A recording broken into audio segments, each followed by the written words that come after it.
네, 반갑습니다. 3월 16일 큐티 시작하도록 하겠습니다. 오늘 말씀은 누가복음 18장 31절에서 43절 말씀입니다. 천천히 읽도록 하겠습니다. 죽음과 부활에 대하여 예수님께서 12제자를 따로 부르시고 말씀하셨습니다. 보아라, 우리는 예루살렘으로 올라간다. 인자에 대하여 예언자들이 기록한 모든 일이 이루어질 것이다. 인자가 이방인들에게 넘겨져 조롱을 당하고 모욕을 당하며 침뱉음을 당할 것이다. 그리고 이방인들이 인자를 채찍질한 후 죽일 것이다. 그러나 3일 만에 다시 살아날 것이다. 그러나 제자들은 이 말씀을 하나도 이해하지 못하였습니다. 이 말씀의 뜻이 감추어져 있어서 제자들은 예수님이 하시는 말씀을 이해하지 못하였습니다. 보지 못하는 사람을 고치신 예수님. 예수님께서 여리고에 가까이 가셨을 때였습니다. 어떤 보지 못하는 사람이 길가에 앉아 구걸하고 있었습니다. 많은 사람들이 지나가는 소리를 듣고 그가 무슨 일인지 물었습니다. 사람들이 나사렛 예수님이 지나가신다고 말해 주었습니다. 그러자 그는 큰 소리로 외쳤습니다. 다윗의 자손 예수님, 제게 자비를 베풀어 주십시오. 앞서가던 사람들이 그를 엄히 꾸짖으며 조용히 하라고 했습니다. 그러나 그는 더 큰 소리로 외쳤습니다. 다윗의 자손이여, 제게 자비를 베풀어 주십시오. 예수님께서 걸음을 멈추시고 그를 데려오라고 명하셨습니다. 그가 가까이 왔을 때 예수님께서 물으셨습니다. 무엇을 해주기를 원하느냐? 그러자 그가 대답하였습니다. 주님, 다시 보기를 원합니다. 예수님께서 그에게 말씀하셨습니다. 눈을 떠보아라. 내 믿음이 너를 낫게 하였다. 그 즉시 그가 눈을 뜨고 예수님을 따르며 하나님께 영광을 돌렸습니다. 모든 사람들이 이것을 보고 하나님께 찬양 드렸습니다. 오늘 그렇게 길지 않습니다. 오늘 다시 한번 읽을 때는 예전에 우리가 했던 것처럼 사람에는 동그라미, 지명에는 세모 하면서 다시 한번 읽어보도록 하겠습니다.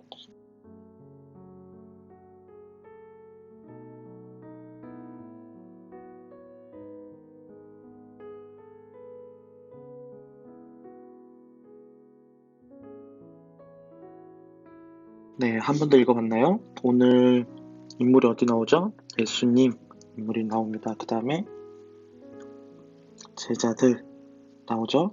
그 다음에 누가 나오죠? 보지 못하는 사람이 나옵니다. 그리고 예수님이 나오죠? 지명은 어디가 나오죠? 지명은 여리고 지명입니다. 세모. 이렇게 나오는 것 같아요. 이렇게 하는 이유는 조금 더 집중해서 보자는 의미에서 표시하는 거니까요. 한 번씩 읽을 때마다 다시 한번 집중하면서 표시를 해봤으면 좋겠습니다. 오늘 내용은 뭐냐면 예수님께서 죽음에 대해서 말씀하십니다. 31절에서 33절까지 예수님께서 죽으실 것을, 그리고 십자가에 못 박히시고 다시 살아나실 것에 대해서 말씀을 하십니다. 그런데 제자들이 깨닫지 못했습니다. 왜냐? 그 뜻이 감추어져 있기 때문입니다. 하나님의 뜻이 감추어져 있기 때문에 제자들이 이해하지 못한 거죠. 하지만 우리는 하나님의 말씀을 통해서 이 뜻이 무엇인지 알죠? 하나님께서 죽으실 것에 대해서, 부활하실 것에 대해서 말씀을 하신 거다라고 우리가 이해했으면 좋겠습니다. 그러면서 예수님께서 여리고로 가시는데, 여리고는 예루살렘으로부터 한 20에서 30km 정도 떨어진 위치에 있습니다. 네. 그래서 가는 길에 구걸하는 자를 만나게 됩니다. 그래서 구걸하는 자가 보지 못한 사람이었는데, 예전에는 예수님 시대에는 이런 병을 가지고 난 사람들을 좀 부정하다고 생각해서 가까이 하지 않습니다. 그런데 그 예수님께서 지나가는데 막 소리 지르잖아요. 그래서 사람들이 막 조용히 하라고 했겠죠. 그냥 부정한 사람이라고 생각했기 때문에. 그런데 더 크게 부르자 예수님께서 그를 불러오라고 합니다. 그러면서 그가 보지 못하기 때문에 무엇을 원하느냐라고 했을 때 예수님께서 구걸한 자가 보기를 원합니다 라고 말하자 예수님께서 바로 치유해 주셨습니다. 오늘 제가 눈에 들어오는 구절이 바로 이거였습니다. 이것을 보고, 마지막 절, 모든 사람이 이것을 보고 하나님께 찬양을 드렸습니다 라는 구절이었습니다. 하나님께서 이 땅 가운데 오신 이유도 하나님을 영광 돌리고 하나님을 더욱더 찬양하기 위해서, 그리고 십자가에 못 박히시고 부활하신 것도 예수 그리스도를 통하여 하나님께 영광을 돌리기 위함, 동일하게 이 국어라는 자의 눈이 떠짐으로 어떻게 해요? 하나님께 찬양을 돌리는, 하나님께 영광을 돌리는 그러한 삶을 살아야 한다라는 것을 이야기하고 있다라고 저는 생각이 됩니다. 그래서 오늘 한 문장은 어떻게 정리하고 싶냐면, 무엇을 하든지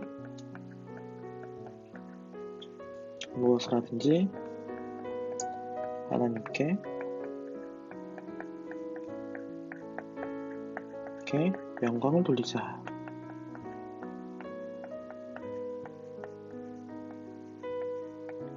우리가 무엇을 하든지 하나님께 영광을 돌리는 삶을 살았으면 좋겠습니다.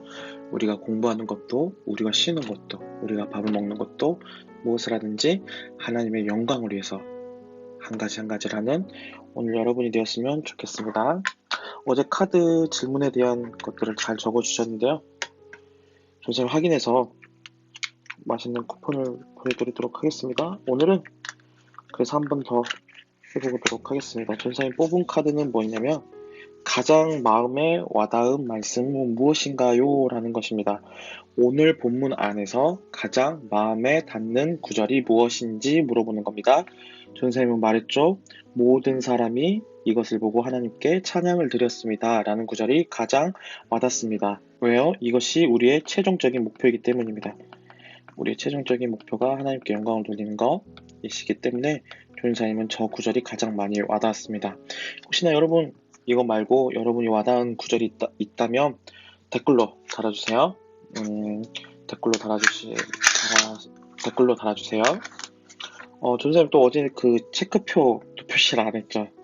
자꾸 까먹는 것 같아요. 월요일 날은 어제는 동그라미, 오늘은 특별하게 별표로 표시하면 좋을 것 같습니다. 그래서 체크표도 꾸준히 체크해서 4월달 마지막 날에 꼭 제출해 주시면 감사하겠습니다.